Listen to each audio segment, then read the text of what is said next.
So I want to talk classroom displays. Now I know a lot of teachers will be spending some of their time during the break in school doing up their classrooms, doing their displays. Whilst it's not the main point of this video, I'd just like to say that in my wise old age now, being an old head in the game of education, do I think classroom displays play much of a role in improving the outcomes for children?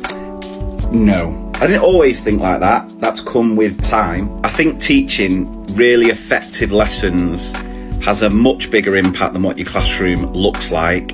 And to teach better lessons, you need a teacher who is well rested with as much energy as possible. But I welcome your thoughts about classroom displays. I may well be wrong. There may well be research out there to say that triple-backed laminated displays where the staples are all the right way round actually does improve outcomes. I may be wrong.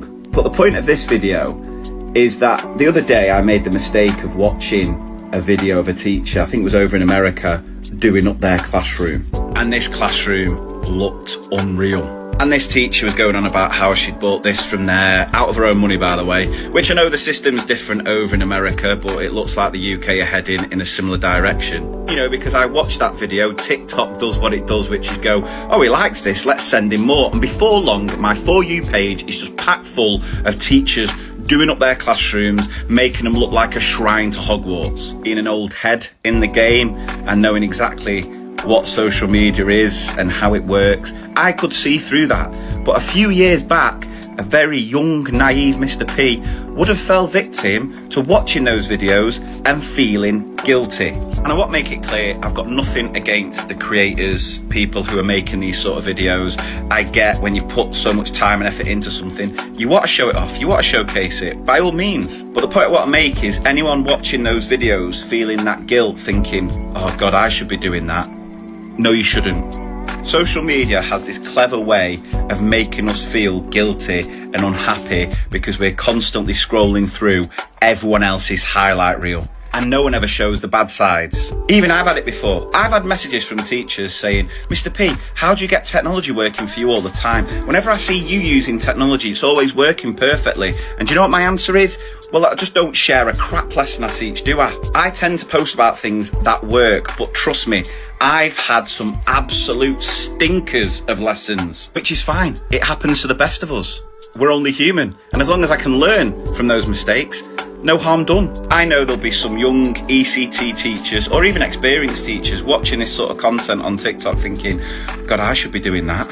But no, you shouldn't. Unless, of course, you work in a school where you're told you need to be in during the summer doing your displays because you've got a display policy, which I'm not going to say is a red flag, but listen, just do you.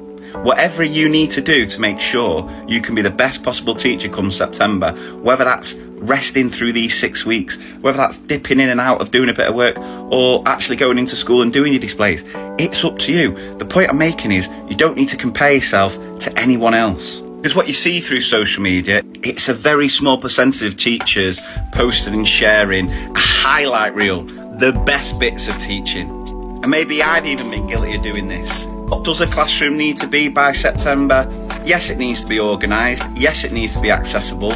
But it also needs a teacher energised, ready to attack the first half term. I mean, the rest of it, displays, I don't know. If I'm wrong here and these researchers show these sort of classroom displays have a huge impact, I stand corrected. But I mean, some classrooms I go in, I'm not one to be overstimulated, but even I've been in classrooms going, flipping heck, how can any child concentrate with all this going on?